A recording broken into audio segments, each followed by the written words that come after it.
بيبدأ فيلم النهارده بصوت انفجارات قوية في الأرض المقدسة، وبعدها الكلام المزعوم بقيام دولة إسرائيل سنة 1948، وبعدها حرب 67 اللي انتهت بفوز إسرائيل وهروب كتير من الفلسطينيين وفرض سيطرة إسرائيل على سيناء سنة 73. ورئيسة الوزراء جولدا مائير كان بقالها 4 سنين في الحكم. بعد الحرب جولدا كانت في عربيتها ونازلة رايحة على محاكمة، والشعب كان ساير عليها ورافعين لافتات وبيحملوها مسؤولية الجنود اللي ماتوا. لجنة التحقيق الوطنية سنة 1974 في القدس المحتلة دخلت وأقسمت إنها تقول الحقيقة وكل اللي تعرفه. القاضي قال لها هنبدأ من 5 أكتوبر 73. رجعت لقبل الحرب بأيام، مدرسة شرق فينشلي لندن، تليفون والمدرسة راحت وردت. المتصل بيقول أنا الكيميائي، الزنك والكاديوم والكلور والهيدروجين، وطبعا ده كان سيم. قفلت معاه وكلمت الموساد وبلغت الرسالة، والترجمة كانت الحرب بدأت. مطار تل أبيب وزفيكا رئيس الموساد مستني جولدا. قال لها جاسوس الكيميائي بعت رسالة بيحذر من الحرب. قالت له بلغنا قبل كده بالحرب ومفيش حاجة حصلت، مش لازم تثق فيه قوي كده. موشي ديان مش هيعمل تعبئة لأنه مش مقتنع إن في حرب. حاول تجيب من الجاسوس معلومات موثقة. جولدا كان معاها المساعدة بتاعتها ورايحة على مكان من غير ما حد يعرف. كان مكان زي المشرحة، فعلا مستشفى، وكانت بتتعالج بالكيماوي. كانت بتشرب سجاير أكتر ما بتتنفس. وابتدت الجلسة وهي في البيت جالها تليفون بيقولوا الخطوط الجوية المصرية نقلت كل طياراتها على طرابلس، الحرب هتبدأ النهاردة مع غروب الشمس. مكتب رئيسة الوزراء تل أبيب اليوم الأول عملت اجتماع مع القادة، وبتقول الجاسوس مروان بلغ بميعاد الحرب، لو كلامه صحيح يبقى قدامنا 12 ساعة بس نجهز فيهم. ديان وزير الدفاع وبيقول الروس بيكرهوا السادات والمصريين محتاجين للروس. بيقول لها طرنا فوق القناة امبارح دبابات ومدفعية ومعدات وكسور. بتقول لهم اجهزه التصنت بتاعتنا اشتغلت. قال لها بس ما سمعناش اي حاجه، لو كان السادات هيحارب كنا سمعنا، احنا بنسمع كلامهم قبل ما هم بيسمعوه. من غير قذيفات بعيده المدى اي هجوم مصري هيفشل. قائد تاني بيقول خطه الشاذلي انهم يحفروا تحت مظله صواريخ عاديه، مش هيحتاج لصواريخ بعيده المدى. ديان بيقول لو كان مفروض نعمل تعبئه كان هيبقى من اول امبارح، وعلى العموم احنا ما نقدرش نضرب الاول، بعدين عايزيننا نعمل تعبئه في يوم الغفران اكتر الايام المقدسه. قالت لازم نامن نفسنا ونحشد 120 الف جندي، وديان كان موافق، والقادة كانوا عايزين عدد أكبر. رجعت للمحاكمة والمحكمة بتقول وثقتي في العميل مروان؟ قالت لأ كنت خايفة يكون عميل مزدوج. بيقول لها طيب في اليوم الخامس ليه ما عملتيش تعبئة للاحتياطي؟ قالت ديان كان عارف الوضع في الشمال والجنوب. قال لها لو كنت خدتي القرار كنت أنقذتي أرواح كتير. رجعت تاني للأحداث وكانت فوق سطح بيتها، شافت طيور كتير مهاجرة، كانت بتبص عليهم وكانت مرعوبة. تاني يوم اجتماع، وقبل ما يبدأوا أصوات القادة بتقول مفيش فلوس عشان الحرب. بدأ الاجتماع والقائد بيقول السوريين شالوا شبكة التمويه من أسلحتهم، وعلى القناة المصريين عند الحاجز الرملي وبيمهدوا للعبور، هيعدوا عند الغروب. قائد بيقول دفعنا 100 مليون دولار عشان نظام التصنت وفي الاخر نتفاجئ بحرب. صفارة انذار عالية وتليفون، المصريين بيضربوا على القناة، الطيارات السورية بتضرب في الجولان، وده كان قبل الغروب ب4 ساعات. المصريين ضربوا صاروخ كروز على تل أبيب. جولدا بتقول انا مش هنزل المخبأ بس مش همنعكم تنزلوا. انتهى الاجتماع. بتقول لديان احنا واثقين فيك. بيقول لها روح الشمال، السوريين هم الخطر الحقيقي. قالت له ادي اعدائنا درس ما ينسوهوش ابدا. قال لها هكسر لك عظمهم. قالت للمساعده هاتيلي كاسنجر على التليفون حالا. وزير الخارجيه كاسنجر العاصمه واشنطن. بتقول له عندنا مشاكل مع الجيران تاني، هم اللي ضربوا الاول واحنا اتفاجئنا.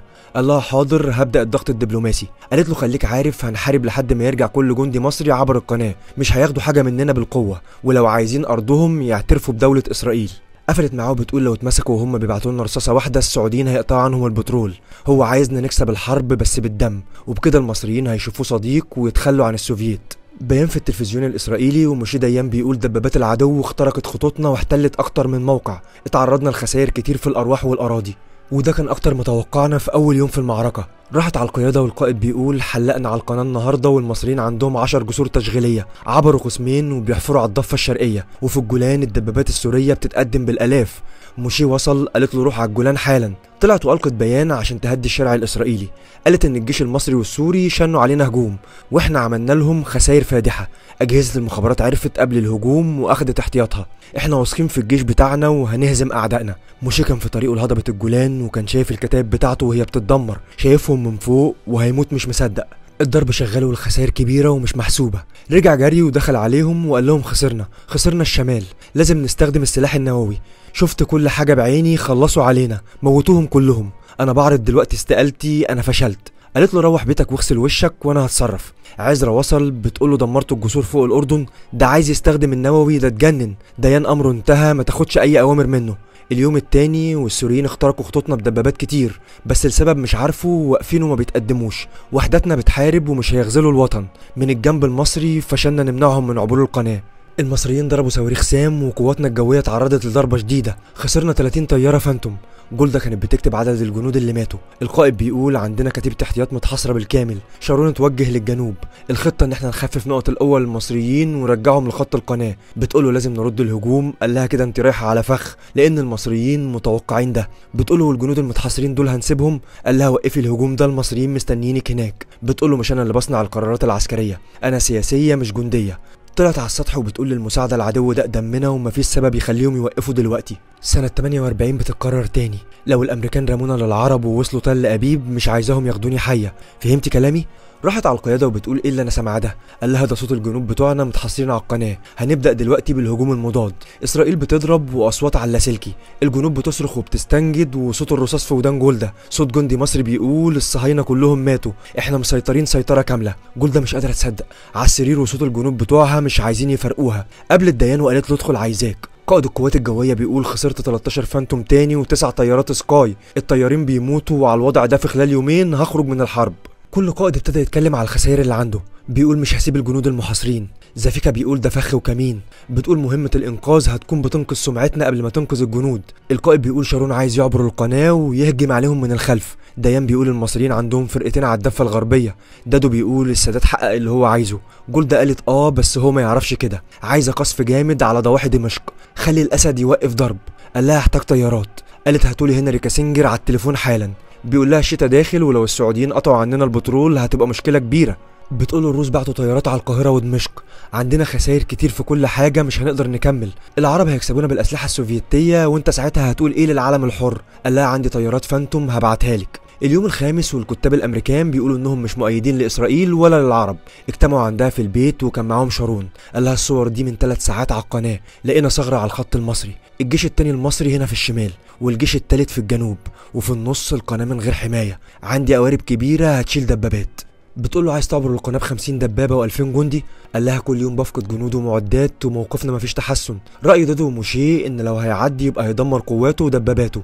جالهم اخبار ان الجيش المصري هيعبر بباقي الفرق ويعدي القناه، قالوا كده يبقى القاهره هتبقى من غير حمايه، المصريين كده هيقعوا في غلط كبير. جولدا قالت السادات اول زعيم عربي يهزم اليهود في معركه، الجلاله اخداه وهيكمل هجوم، هنستناهم لما يكملوا عبور بعدين نهيم. بتقول لشارون هتاخد فرصتك وكمان هتبقى رئيس الوزراء بعدي. اليوم السابع وكانت رايحه تعمل جلسه الكيماوي، خلصت وروحت وقالت لها نهايتي قربت. اليوم الثامن وكانوا في اجتماع، الدبابات المصرية على الجسور، المصريين بيعبروا القناة والقاهرة من غير حماية، سمعنا كل حاجة بأجهزة التصنت وهيهجموا بكرة. قالت لهايم لما يهجموا اسحقهم. القافلة الأمريكية وصلت إسرائيل، القيادة بتقول المصريين بيقعوا في الفخ بتاعنا هيعدوا القناة، أنا زودت الدبابات وجهزت كل حاجة، واقفين ومتابعين ومستنين يوقعوا المصريين في فخهم، ضرب ومدفعية ودبابات وأجهزة الإرسال شغالة، الكل بيسقف وبيبصوا لشارون. اليوم العاشر بيقول لها عبور القناة مش هيكون سهل، النقطة الوحيدة هنا عند المزرعة الصينية، لحد ما يعرفوا احنا بنعمل ايه هنقفل عليهم بفك التمساح ونقطعهم، وانا بقول نقبل وقف اطلاق النار. بتقوله العرب والسوفييت عاملين تحالف ولازم نهزمه، لو ما خافوش مننا هيهجموا تاني وتالت، طول ما السادات على الدفه الحرب دي مش هتنتهي. راحت القياده وابتدت اسرائيل تعبر القناه، جولدا بالسماعات ومتابعه كل حاجه. شارون بيعبر القناه بقوارب مطاطيه، لازم يحارب عشان راس الجسر تفضل مفتوحه. دادو بيقول احنا في مصر دلوقتي، وكان مبسوط قوي. في ثواني صوت ضرب وصواريخ، قوات مصرية كبيرة بتضربنا، هجوم مضاد على قواتنا، كمين، المصريين كانوا عاملين كمين، قاعدة كالعادة وسمع أصوات الجنود، عورت نفسها من الغيظ. طلعت فوق ودادو بيقول لها إن شارون لسه محافظ على فرقته، وكانت برضه بتأيد عدد الجنود الميتين. رجعت للمحكمة والقاضي بيقول لها عارفة كم شخص مات بسبب العبور ده؟ طلعت المذكرة وقالت له على الأعداد بالوقت والأيام. رجعت للأحداث ودادو بيقول عايز يقطع قناة السويس من طريق القاهرة، في مكان هنا قريب من طريق 101. بتقول له قصدك تعزل الجيش التالت كله؟ قال لها مفيش مية على الضفة الشرقية. بتقول كويس كده السادات هيتفاوض غصب عنه، الجيش التالت حوالي 30,000 جندي.